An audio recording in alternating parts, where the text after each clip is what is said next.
Wild and Horned Hermit was serialized over the course of 10 years. Technically 10 years. The main run was 9 years, then an epilogue was released a year later, making it 10 years. That's a pretty long run, especially for Touhou standards, which, at the point Wild and Horned Hermit came out, other Touhou manga was only going for 3 years tops.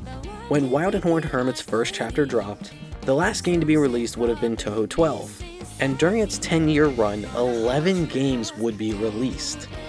That is a lot of characters in the story that would only exist part way through this run. To put that in some perspective, more games came out during Wild and Horned Hermit compared to the start of Curiosities of Lotus Asia, you know, the start of the print works, up to Chapter 1 of Wild and Horned Hermit. Wild and Horned Hermit introduces and follows a new character to the world of Touhou, that being Ibaraki Kasen. One day she just shows up at the shrine and kinda just ended up hanging out there with Reimu and Marisa. Let's see what this Wild and Horned Hermit is all about. Thank you to my supporters. If you liked the video, consider subscribing or even joining the Patreon. Link on screen and in the description.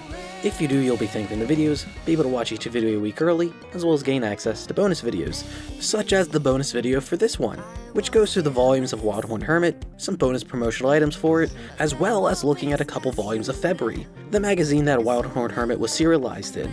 If you're interested in checking that out, that can only be found on Patreon.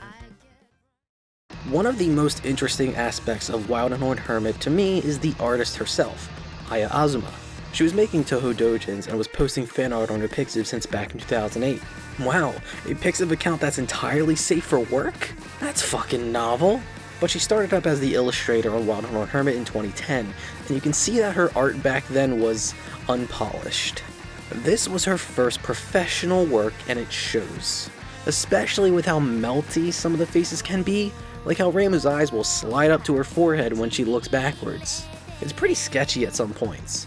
Almost as if this was the second to last pass and it needed a couple of touch-ups, and the characters be lacking in consistency with the faces. Here's the thing, that's just her early shit. The thing about Aya Azuma is that she visibly improves like crazy. You can grab panels of characters that are 5 or so chapters apart, and it is so apparent how much she improves. Everything becomes so much cleaner. The line work isn't sketchy, the characters' faces are more consistently on model and not like their features are sliding all over the place. Even her style is completely changed. You can look at the way she draws eyes after the early chapters and they're so much more detailed, and because of that added detail, it makes the character so much more expressive. Nearly every 10 chapters is a leap in artistic quality, and it's pretty fucking impressive to be able to see that improvement in real time as you go from chapter to chapter. And when you hit the later chapters towards the end of the series, the art is gorgeous as hell. So, Wild and Horned Hermit is about the Wild and Horned Hermit herself, Ibaraki Kasen. Depending on how familiar you are with the world and aesthetics of Touhou, in other words how fucking far gone and too deep you are into this shit, you could probably figure out Kasen's secret from the jump. Well, I say secret, but it's more of an open secret that Kasen is an Oni. The first clues being her title card and the title of the fucking manga itself, calling her a Horned Hermit. Which horns are traditionally reserved for Oni. Speaking of titles, what the hell is up with Marisa's calling her boldly timid? The fuck's that supposed to mean? Though Sanae's being shallow and thoughtless is funny as hell. At this point, Kasen hasn't evolved to punish Kasen, and we don't get to see these horns for a while. What we do see is the metal chains as part of her design. Yet again, something pretty much reserved for Oni and Touhou. She's got associations with the other Oni, especially Suika, all the Setsubun shit and her hating on it, and she's literally named after Ibaraki Doji, a famous Oni in Japanese myth. Though that last one is mostly for Japanese audiences, I didn't recognize that shit because I'm not that in the know. Kasen's got a strong design. I like it. What is less strong is her writing, especially early on in this.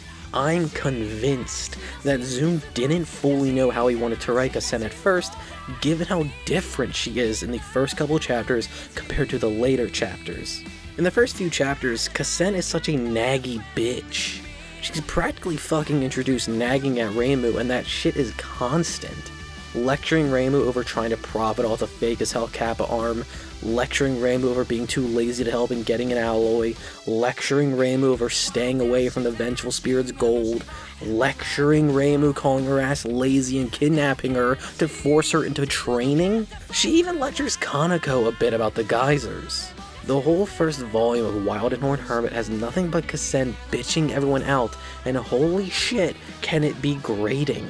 My enjoyment of the manga turned around starting sometime around chapters 8 to 10, when it became less about Kasen going after Reimu every chance she gets, and turns more into a slice of life around the shrine and weird shit happening on Gensokyo that the main cast has to solve. Around this time, around the teen chapters, Kasen's personality and role takes a shift in the story. She becomes less of a nag and takes on more of the sober driver position of the cast. She gets more involved in the everyday activities and starts to play things a bit looser.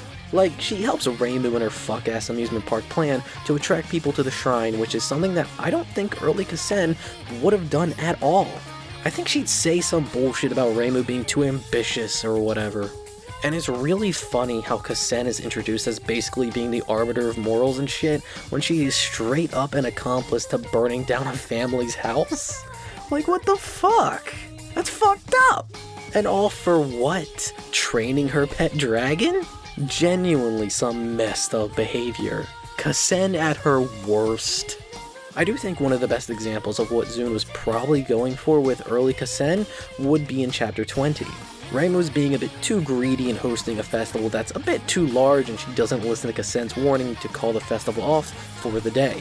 Kasen was there to help put out the fire that was bound to happen due to the lack of safety, and even gave Reimu a little Picard speech to guide her back on track. That right there is Kasen at her best. As Kasen is the protagonist, the deuteragonist of this work is Reimu. Kasen would not be Kasen if Reimu weren't there to be a degenerate and also openly racist sometimes? Damn girl, you're gonna say that shit to their faces? If you read through the Touhou print works, you might see a pattern that Reimu can kinda be a piece of shit sometimes. Maybe a little bit. But her negative qualities are a lot more prominent here in Wild and Horned Hermit. Reimu's forward-facing personality in a work changes depending on whose point of view the work is in. In this case, that would be Kasen's. When it comes to the fairies, Reimu can be a scary lady. As for Akyu, Reimu is the laziest bastard she knows. And Kasen, the moral grandstander that she is, perceives Reimu as filled with vice. Let's play a game called Hustle or Scam. Reimu, being the embodiment of hustle and scam, will often fuck around and sometimes find out that the potential of money can be found on the other end of that fucking around. So let's look at some of the shit she tries to pull that has nothing to do with her shrine maiden responsibilities and determine which one it is. Right out the gate, Chapter 1, we've got Reimu trying to attract in people to her shrine using a bullshit arm toy and calling it a Kappa arm. Scam. That bitch lying for money. Reimu finds a Raiju around the shrine, which is a little rodent-looking thing with electric powers and shit, and she considers catching and raising it as a pet for the purpose of selling the surplus electricity to the villagers. That would be a hustle if that wasn't just a straight-up business. Now that might be at the expense of an animal, so that might be a little fucked up. Reimu tries starting up a bit of a fortune-telling business in the village. When it comes to Reimu, that's a hustle. That shit would be a scam in real life, don't get me wrong on that. But because Reimu can actually communicate with the gods, that's for real divination. Hustle. There's a comet passing by Gensokyo, and Reimu shows up with tubes of air thinking she can sell fucking air based off of some dumb as hell rumors. Straight up scam. Can't describe it as anything else. And lastly, she does a little blackmail towards the Myoden Temple to set up a food stall next to their fake big Buddha statue. Now, while some may call that a crime, I call that shrewd business tactics in this case. That's a hustle. One of my favorite parts about the various Touhou manga is all the little cameo and guest appearances of the other characters found in Gensokyo. Usually when a chapter focuses on a guest character, it tends to be really fun, and Wild and Horned Hermit does not disappoint in this department. Like Sakuya is looking Reimu dead in the fucking eyes and saying, "Sorry, but I'm an atheist," is fucking crazy. Bitch, you're in Gensokyo. Not only are you talking to someone who is able to commune with gods, you were there when Yorihime summoned Amaterasu. You know, a god? You've got Aun being cute as hell, Kugasa also being cute as hell before Reimu betrays her. You got the big man JC himself, and my girl Moko shows up briefly to chop up some bamboo with just her hand. I get that she's immortal and all, but wouldn't that shit still hurt like a bitch? And shout out to the Moko chapter for having Reimu and Marisa show up in overalls. That's one thing I appreciate about Aya Azuma is that she likes putting the characters in variants of their main outfits, as well as alternate ones as well. There's some bonus pages that show the differences in Reimu's and Marisa's outfits based on the seasons, and how they layer up when it's cold or removing frills during summer. There's a chapter where Kasen shows up in a Reimu Shrine Maiden uniform. There's Marisa with fox ears and a tail. Let's just leave that up there for a second for, reasons. I will never get used to seeing Reimu without her bow and hair accessories. It just feels wrong to see. At least she keeps the dangly bits on the side of her head when she's got her cooking apron on. Similar situation with Marisa, which I feel like Aya Azuma draws a hatless Marisa more than she does a Marisa with her hat. A decision that I don't fuck with. It just feels wrong. What is Marisa if not her hat? And I always get some joy out of the various party chapters with the ensemble cast. It's always a pleasure to see those. Like, you get some cute panels of Yomu being drunk as hell. Look at this goofy little bastard.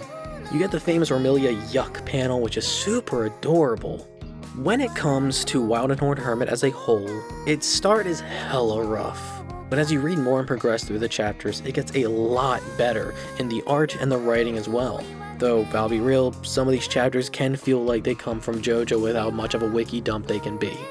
Wild and Horned Hermit really is at its best when it's just a slice of life with weird shit happening in Gensokyo. Like when it ties back into the games with the urban legend stuff and the dog-faced man, or just playing with a motherfucking seal. Look at that big boy. If you decide to read it, make sure to also read the epilogue chapter that is found in Aya Azuma's Dojin book, the Shinigami's rowing her boat as usual. It's not canon, but that Dojin is still really good and I recommend reading that. In addition to her other Dojins like Spell and Sanae-san is on the Run. If you like seeing Sanae dressed up in other characters' outfits, that one is for you. For some reason, the epilogue chapter wasn't included in volume 10 of the manga and was published here instead. Wouldn't be able to tell you why. But yeah, I would recommend reading through Wild and Horned Hermit. It's not my favorite Touhou manga, there's no forbidden scrollery. A lot of your enjoyment will depend where on your personal rankings Kasen is positioned at, which for me, isn't that high up. Despite that, Wild and Horned Hermit is still really good.